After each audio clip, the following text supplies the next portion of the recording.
የእሳቸው ስራ የኢትዮጵያን የባህላዊ አርት እና ኢትዮጵያ ደግሞ ከ1960ዎቹ በኋላ በተለይ ከነ እስክንድር ቦጎሲዮን ከነ ገብረ ክርስቶስ ደስታ በኋላ የመጣውን ዘመናዊ አርት ያጣመሩ እና በዛም የኢትዮጵያን ወደሞ ኢትዮጵያን ማንነት የገለጹ አርቲስት ናቸው ብዬ አምናለሁ። ስለ ጌታቸው ስዕሎች ሳንናገር ማለፍ ማለት ትልቁን ሰው ሳንረዳው አለፍን ማለት ነው። ጌታቸው ልዩ የሚያደርገው እንደምታውቁት በባህላዊ ያሳሳል ስዕሉ ነው። ስራዎቹም እሱም ትሁት ነው። እኔ ጌታቸው ወደ አእምሮዬ ሲመጣ ከሁሉም አስቀድሞ ወደ አእምሮዬ የሚመጣው ትህትናው ነው። የጌች ስዕሎች በጣም ከለርፉል እና የኛ ማንነት የሚገልጹ ናቸው። ብዙዎቹ አትኩረን ካየናቸው በጣም ልብ ይነካሉ። ህይወት ያለው ስዕል ነው የሚስለው። ግን እንደዛ እየታመመ ግን ስዕሉን ይስብ ነበር። Ce que je dois dire, c'est que Getachew était un époux exemplaire, un père formidable. C'est mon meilleur ami. Et c'est une très grande perte pour moi. Surtout que c'était quelqu'un qui aimait vivre et qui voulait continuer à vivre. Voilà, c'est tout. Mon père était toute ma vie. Je le voyais comme le plus merveilleux des peintres et le plus formidable des pères. J'aimais parler avec lui, il avait toujours des choses intéressantes à dire et c'était toujours agréable à l'écouter. J'aimais quand il me racontait l'histoire de l'Éthiopie et à quel point nos ancêtres étaient des guerriers. Il m'a toujours poussé à être la meilleure version de moi-même, que ce soit à l'école, au sport, et m'a toujours donné les meilleurs conseils pour améliorer mon mental.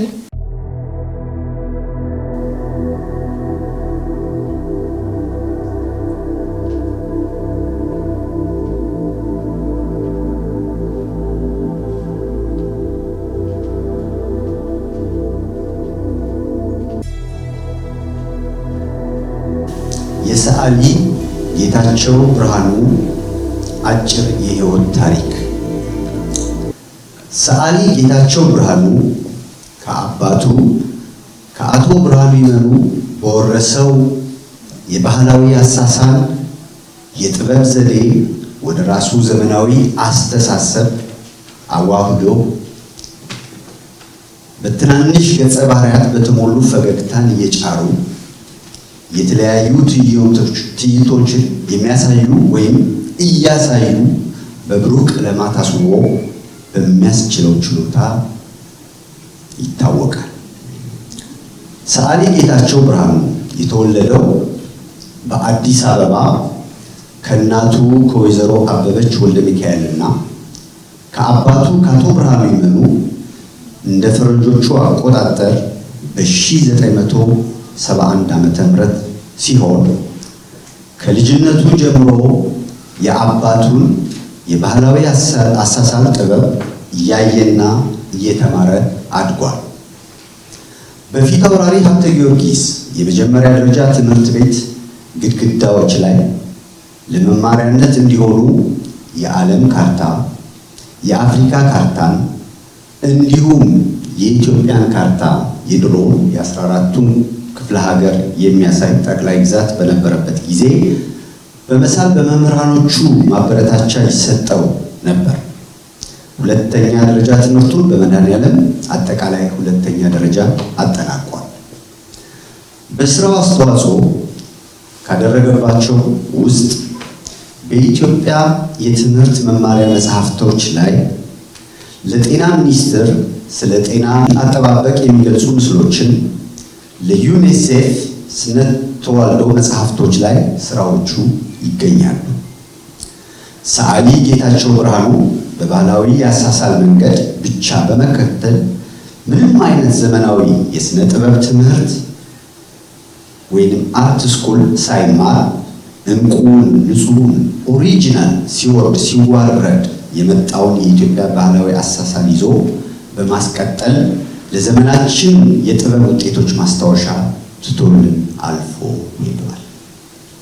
ስራዎቹ ለእይታ ከቀረቡበት ቦታዎች በአዲስ አበባ በአሊያንስ ፍራንሴዝ፣ ብሪቲሽ ካውንስል፣ ሸራተን እና ሂልተን ሆቴሎች፣ ከአገር ውጪ በጅቡቲ፣ ስፔን፣ ማዮት፣ አሜሪካ እንዲሁም በውቢቷ ከተማ በፓሪስ ይገኙበታል።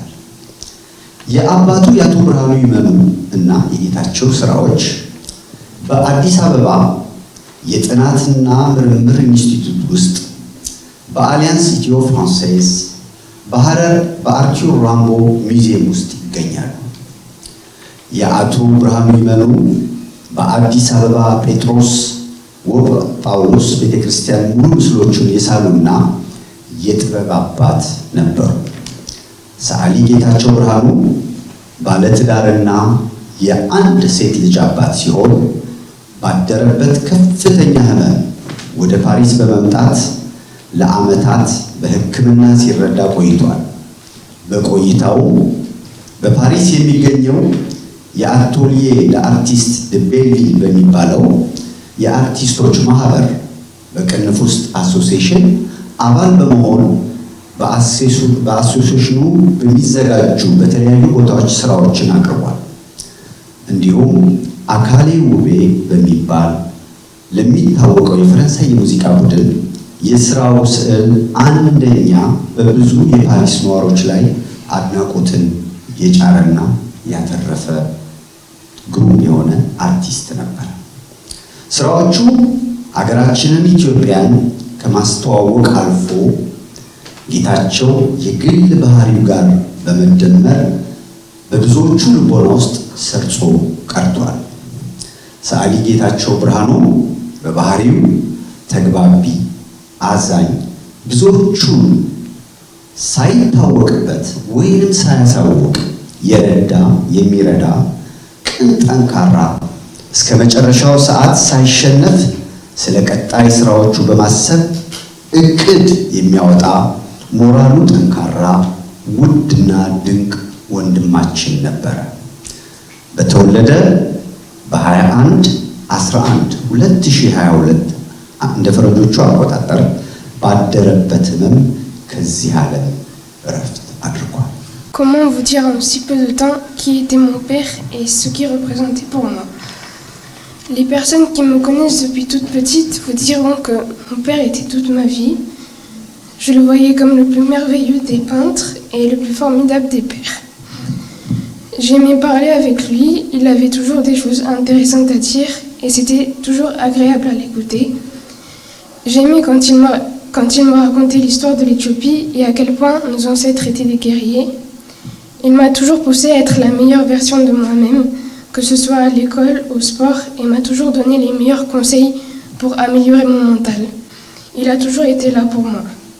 Il était drôle, souriant et parfois un petit peu fou, mais on l'aimait pour ça. Il nous faisait toujours rire et il était toujours optimiste quelle que soit la situation. Il était très fort aussi, il s'était battu jusqu'au bout comme un lion contre son cancer. C'était aussi quelqu'un de très généreux et il pensait toujours aux autres avant lui, jusqu'à même parfois se mettre en danger lui-même. C'était également un incroyable artiste. Il peignait des tableaux qui nous transportaient et qui nous parlaient à tous. Et depuis petite, j'ai toujours été fascinée par ces tableaux. Et c'est lui qui m'a donné le goût de l'art. Et ça a toujours été un modèle à suivre pour moi.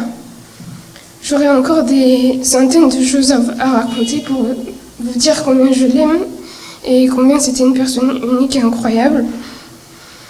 Tu n'es peut-être plus de ce monde, mais l'amour que j'ai pour toi ne s'éteindra jamais. Veille sur nous de là-haut, je t'aime Guicho mon papa, repose en paix. እንኳን ደህና መጣችሁ።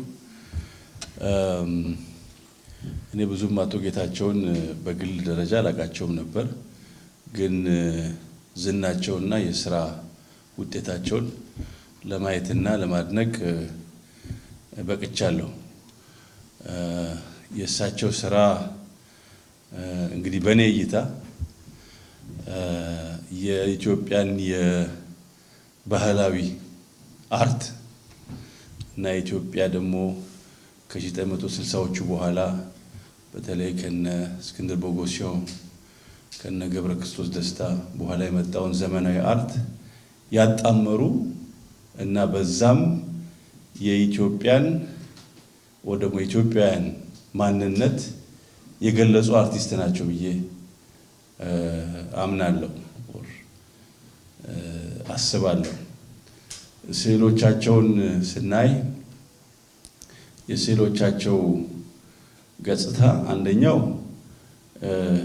ካው እንዳለ ነው የምናየው። ማለት በጣም ብዙ ነገሮች በአንድ ስዕል ላይ ይታያሉና ያ የኢትዮጵያን ነባራዊ በተለይ ደግሞ በከተማ ያለውን ነባራዊ ሁኔታ የሚያንጸባርቅ ነው። ሁለተኛ ደግሞ የስዕሎቹና እዛ ላይ የሚንጸባረቁት ሰዎች ግለሰቦች አይነትን ደግሞ ስናይ ከባህላዊ የኢትዮጵያ አርት በተለይ ደግሞ ከቤተክርስቲያን አርት የተወሰደ እንዳለ እናያለን እና ኩዊንቴሰንሻሊ የኢትዮጵያ አርቲስት እንደሆኑ ለማየት የሚያስችል ነው።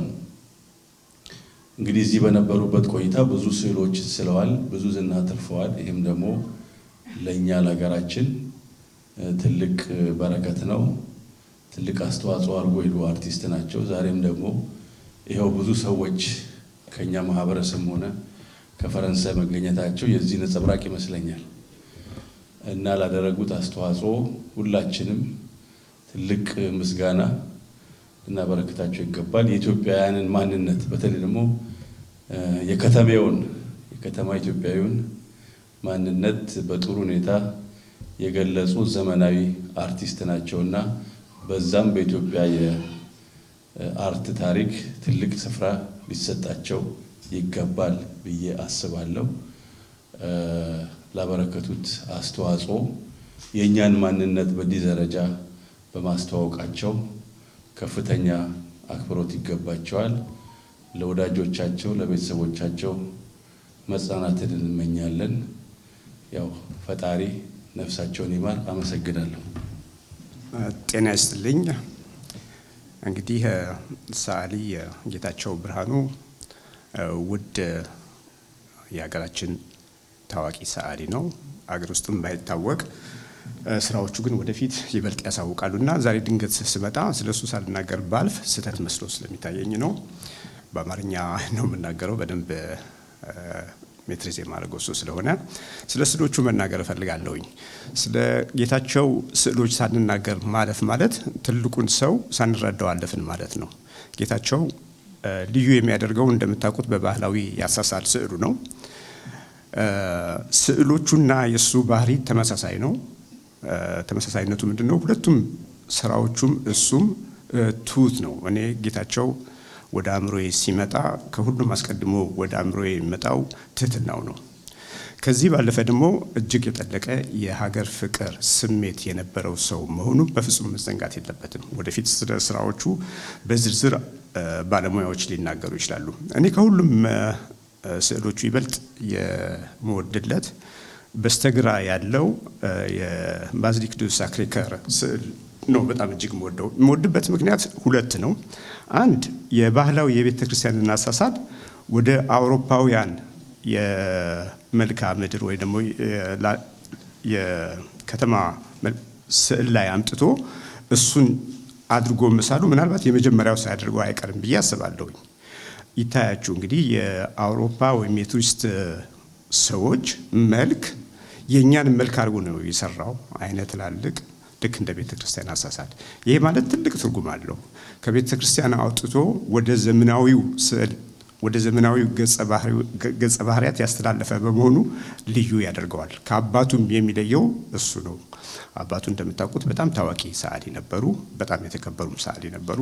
እሱ ደግሞ ያንን ጥበብ ከሀገር ቤት አውጥቶ አውሮፓ በአካልም ተገኝቶ ያንን አሳሳል እዚህ በዕለት በዕለት ህይወታችን ውስጥ ከቶ ማሳየቱ እጅግ በጣም የሚያስደንቀው ነው። ይህንን ነገር ሳልናገር ማለፍ ስህተት እንዳይሆን።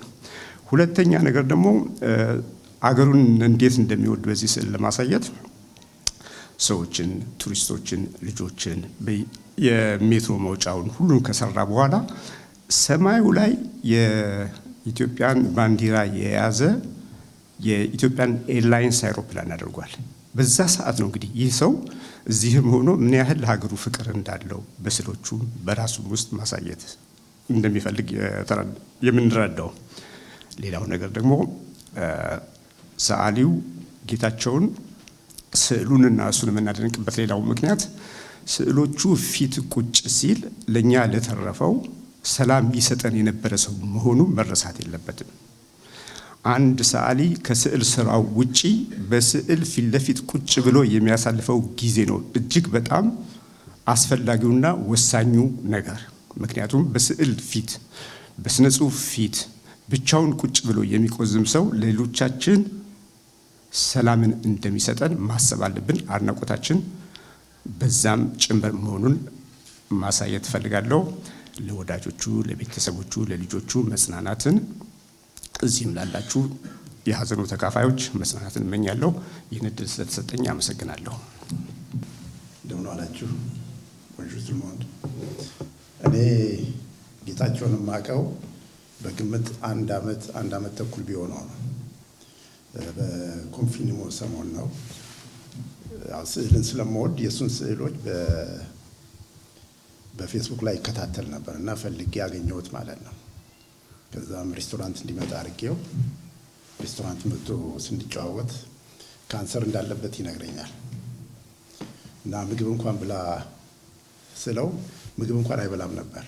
ያው ሽሮ ምናልባት በርበሬ የለው አብረን እንበላ ነበር።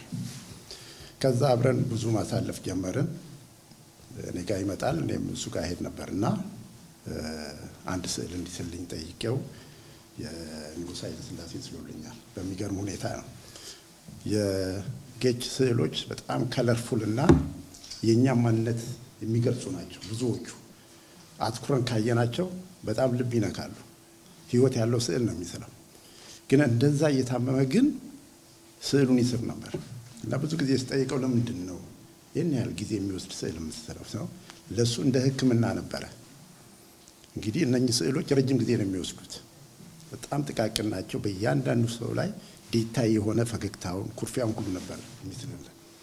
ከዛ አሁን በቅርብ ጊዜ ወደ ኢትዮጵያ ሊሄድ ሲል ያመዋል ጌች። ለምን ትሄዳለህ? ሕክምና ያለው እዚህ ነው እና እዚሁ ቅድ ነበር የምለው። ሄደ። እንደሄደ የሚደውልኝ ነበር፣ እንገናኛለን በስልክ እና ያስለው ነበረ። ብርድ ስለነበር ጃኬት ይዤ አልመጣሁም አለኝ። ከዛ ተመልሶም አንገናኝም፣ ግን በስልክ እደውልለታለሁ። ልምጣ ስለው ጭራሹኑ የሆስፒታል አልጋ ቤቱ ገብቶ ነበረ። መጨረሻ ላይ ደውሎ ባለፈው ሐሙስ ዕለት ደውሎ ሆስፒታል ነኝ አለ። እዚህ ትልቁ የካንሰር ሆስፒታል ቪልጁይፍ ተኝቶ ነበር እና እዛ እኔና ባለቤቴ ሽሮ ይዘን ሄደን ይቅርታ፣ በጣም ይቅርታ ጌች ብላ የሚድን እየመሰለኝ ነው። ብላ በላ፣ ግን አልሆነም። እባክህ ቄሱን ጥራልኝ አለኝ። ደውዬ ቄሱን ሳናገራቸው ዛሬ በዓል ስለሆነ መምጣት አልችልም፣ እሁድ እመጣለሁ አለ። ባለቤትየውም ደወለችልኝና እባክህ ቄሱን ቶሎ ጥራለት አለኝ። አብረን ተያይዘን ሄድን ማለት ነው። ጸሎት አደረጉለት፣ እዛ ምሳ አስገቡት። በሚቀጥለው ቀን ተመልሼ ሲሄድ ኦልሬዲ ደክሟል። መጨረሻ ላይ እሷም ስለታወቃት ልጄን ቤት ይዛሃት ሂድ ብላ ልጇን ቤት ወሰድኩኝ። ከአንድ ሰዓት በኋላ ነው ስልክ ደውላ አረፋለች። በጣም የሚያሳዝን ነው። ጌታቸው እጅግ በጣም ደግ ሰው ነው። እጅግ በጣም ትሬ ጄኔራል አኖም ደከር ጌታቸው ማሽልኮኔ አኖ ኤዴሚ ፓፕሉስ ከሳ ሜሴ አኖም ደቦንከር እግዚአብሔር መሬቱን ያቅለት። ጌች አመሰግናለሁ። ኮንሰርኖ ኪፓል ለፓፓ ደኤል አባት ልዩ ነው ይላል። እልፍ ዓመት ተወራ፣ ቅኔም ተዘረፈ፣ ሀገር ሁሉ ሰማ፣ ስለ እናት ተጻፈ። ሆኖም ግን አልበቃ ዛሬም ይነበባል፣ ቃል በቃል ተውቦ ስሟ ይወደሳል። ግን አስተውሎ ላየው ከስር መሰረቱ የሰው ዘር መፍለቂያ አባት ነው እውነቱ። ሜዳው ቢለሰልስ ምንም ቢያምርም መሬቱ ካልተዘራ አይበቅልም እህል ካላባቱ። አባት ብዬ ልቃኝለት አምሮኝ በትዝታ ፍቅር ናፍቆቱ አስክሮኝ ሀገሩን ጉዘሮ ቃላትን ፍለጋ ስንኝ ላልሰፍርለት መሽቶ እስኪነጋ ልቄ ላሞግሰው በሀሳብ ብዳስሰው ጥልቅ ነው ሚስጥሩ አልቻልኩም ልደርሰው። የአባትነት ጸጋ መቼ እንዲህ ቀላል ነው ብዕር ያለው ሁሉ አድምቆ የማይጽፍ ሆሄያት ቃል ሰርተው ሀረግ መስርተው ስንኝ ቢሞሉ ሊገልጹት አይችሉም አባትን በቀላሉ። Je suis la grande sœur de Blaine. Getachew, tu es un homme qui m'a redonné foi en l'humanité. Le meilleur de l'humain émanait de toi, te donnant l'aura d'un saint. Quand j'étais en ta présence, je voyais, je ressentais une douce lumière qui me surprenait toujours tant elle m'apaisait. En France, on dit « les meilleurs partent en premier ». Je me demande bien pourquoi. Cela me semble tellement injuste. Mais peut-être y a-t-il une raison dont le commun des mortels ne peut avoir la clé. Je me sens si triste pour ma mère que tu as bercé de ton amour si doux. Je me sens si triste pour ma petite sœur Blaine que tu as élevée dans la tendresse, faisant d'elle une merveille à ton image. Je me souviens combien tu savais apaiser les conflits de ton rire gentiment moqueur et de ton sens de la mesure. C'est pas grave, disais-tu toujours quand nous nous agacions des petits tracas du quotidien. Tu étais si attentionné et prévenant pour chacun de nous. Toujours le mot juste, le geste juste. Jamais de mots, de gestes malveillants, ni même de signes d'agacement réprimés. Et pourtant, tu connaissais les hommes et leurs travers, l'humanité et ses dérives. Tu savais les dépeindre dans tes tableaux avec une ironie amusée dépourvue de tout sarcasme. Tu peignais les hommes dans la foule en fête, foule des marchés, foule des villes, foule des champs, en donnant à chacun des personnages une identité qui les faisait hommes dans la multitude. Tu savais peindre la joie de vivre, le chaos des villes comme une explosion multicolore pleine de vie.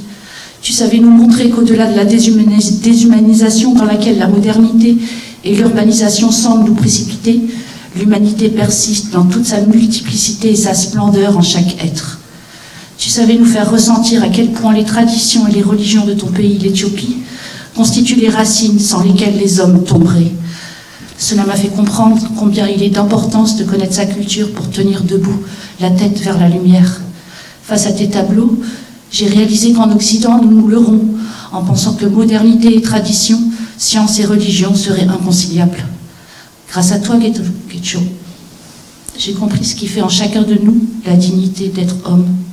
Tu resteras toujours dans mes pensées et dans mon cœur, un guide vers la sagesse. Donc, moi je suis la sœur de Marie-Claire. Donc, Getachew, mon beau-frère, mon ami. Avec Blaine, vous êtes apparus dans nos vies, on ne s'y attendait pas, tel un rayon de soleil perçant les nuages gris du ciel parisien. Je garde en mémoire ton sourire, ton regard, ta gentillesse, ta bonne humeur. Tu nous laisses démunis, suspendus, comme si le temps s'était arrêté. Tous les problèmes du moment deviennent futilité. Par ton départ, tu nous montres l'essentiel, cette essence qui te nourrissait, l'amour, la bienveillance, le plaisir de la rencontre. Ton regard sur la vie transpirait dans tes peintures, couleurs, lumière, joie, ironie, et plein de personnages qui semblaient faire la fête, car tout était une fête. Tous ces messages resteront dans nos cœurs, continuons à vivre comme si c'était un voyage. Tu as changé de destination, nous te retrouverons plus tard.